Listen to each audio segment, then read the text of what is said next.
Hola, ¿qué tal? Buenas tardes. Soy Roberto Carlos López Avilés.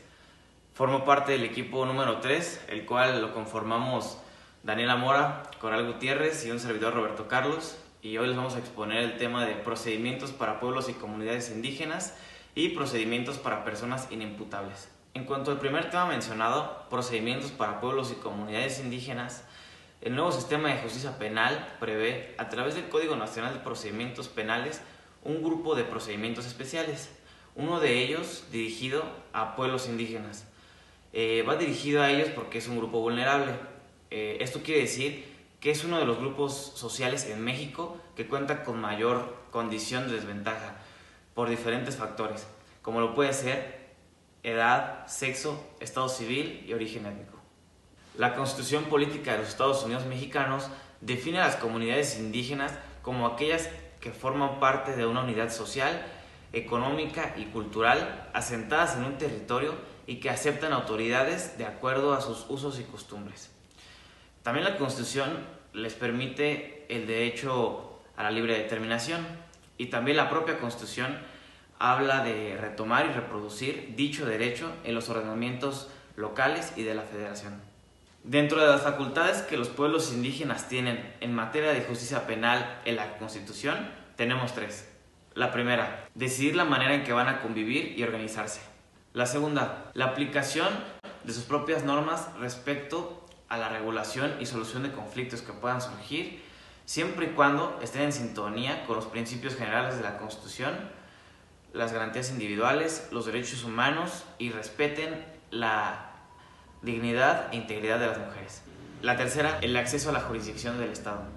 Y para garantizar lo establecido en la Constitución, en el Código Nacional de Procedimientos Penales ha establecido un procedimiento especial para comunidades y pueblos indígenas, donde establece una serie de reglas para que se resuelvan conflictos penales a través de sus usos y costumbres, siempre que se vulneren los principios fundamentales de la Constitución. Y hay algunas reglas que son, por ejemplo, que hayan afectado bienes jurídicos propios de un pueblo o comunidad indígena o bienes personales de alguno de sus miembros. También, si la víctima o el imputado aceptan el modo de resolver el conflicto de la comunidad.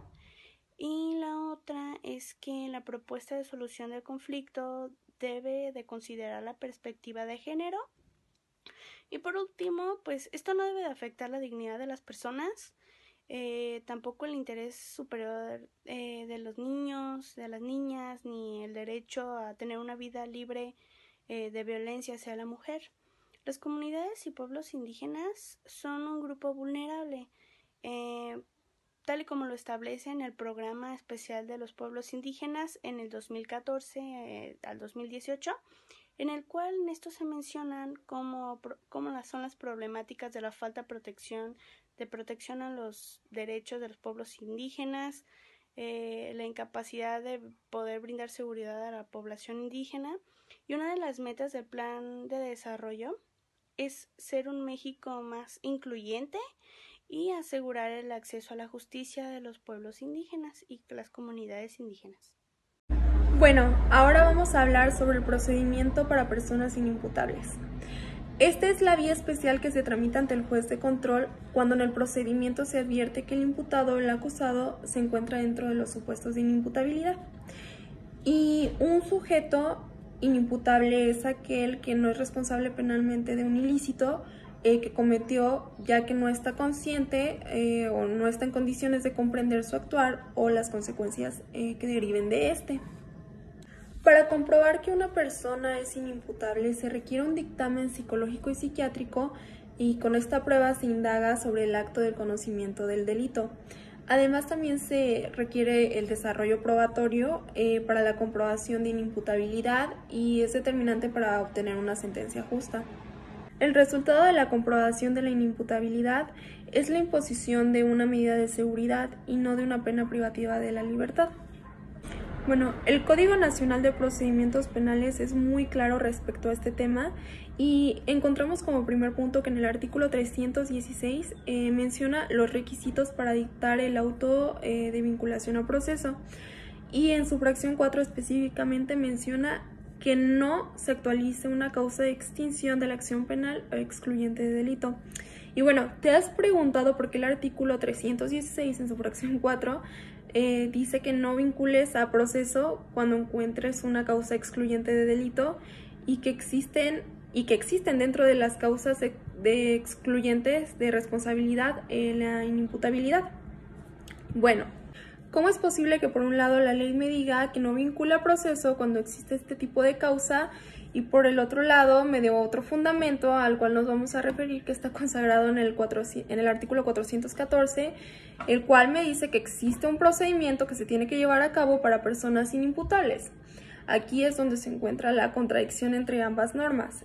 Por un lado me dices que no vincula a proceso, pero por el otro lado me das exactamente cuál es el procedimiento que se tiene que llevar a cabo si se encuentra alguna persona inimputable. Además de que también tenemos contemplado el artículo 416 que me dice claramente lo que debo de decir en caso que se encuentra un inimputable. Más aún, el artículo 419 me dice que si el juez se encuentra que un inimputable cometió una conducta y advertimos el grado como autor o como partícipe, se tiene que analizar siempre y cuando no exista una causa de justificación en la medida que se le va a imponer. Esto es necesariamente materia de sentencia y pues también está hablando claramente de la sanción que se le debería de imponer. Me queda claro, como lo había mencionado antes, que a un inimputable no le pones como una sanción la prisión, sino una medida de seguridad.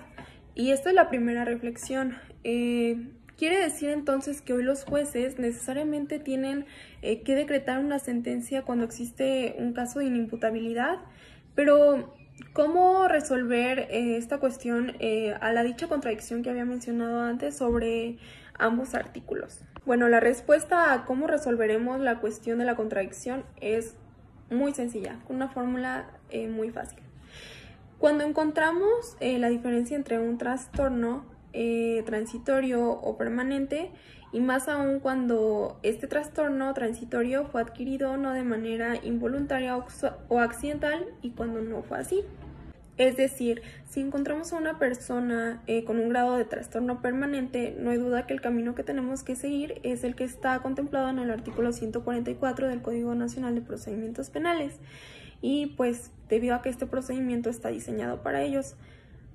Sin embargo, si el trastorno solamente es transitorio, bueno, pues entonces aquí se abre la posibilidad de poder establecer cuál de los dos procedimientos habrá de seguir. En primer lugar, si el trastorno fue adquirido de manera involuntaria o accidental, ahora sí cobrará vida lo referente al artículo 316 del Código Nacional de Procedimientos Penales en su fracción cuarta. Así que podré como abogado invocar un excluyente de responsabilidad para que no se vincule a proceso. Por otro lado, si este trastorno transitorio no fue adquirido de manera accidental o involuntaria, no lo puedes juzgar atendiendo a lo que establece este capítulo especial dentro del artículo 414, sino lo tienes que juzgar o procesar conforme lo contempla el procedimiento ordinario, sin hacer ningún tipo de ajustes. Es decir, una persona que se encuentra en un trastorno transitorio y grave de la personalidad, pero él decidió ponerse en esa situación, en ese caso, por ejemplo, ingiriendo bebidas o tomando sustancias, y en ese ínter comete un delito, esto no opera como excluyente de responsabilidad, y mucho menos se le sigue el procedimiento para inimputables, porque estamos ante el supuesto de que fue un trastorno transitorio, y este ejemplo, como decía, este ejemplo nos permite distinguir que no hay una colisión entre una norma y la otra, sino que el caso hipotético me dará la respuesta para establecer si lo vinculó o no a proceso. Y en todo caso, si es una persona inimputable por un trastorno permanente, solo así tenemos que abocarnos a lo que establece el artículo 414 y posteriores del Código Nacional, es decir, el procedimiento para personas inimputables. Bueno, muchísimas gracias por su atención. Esto es todo y espero haya sido de su agrado la información que les brindamos.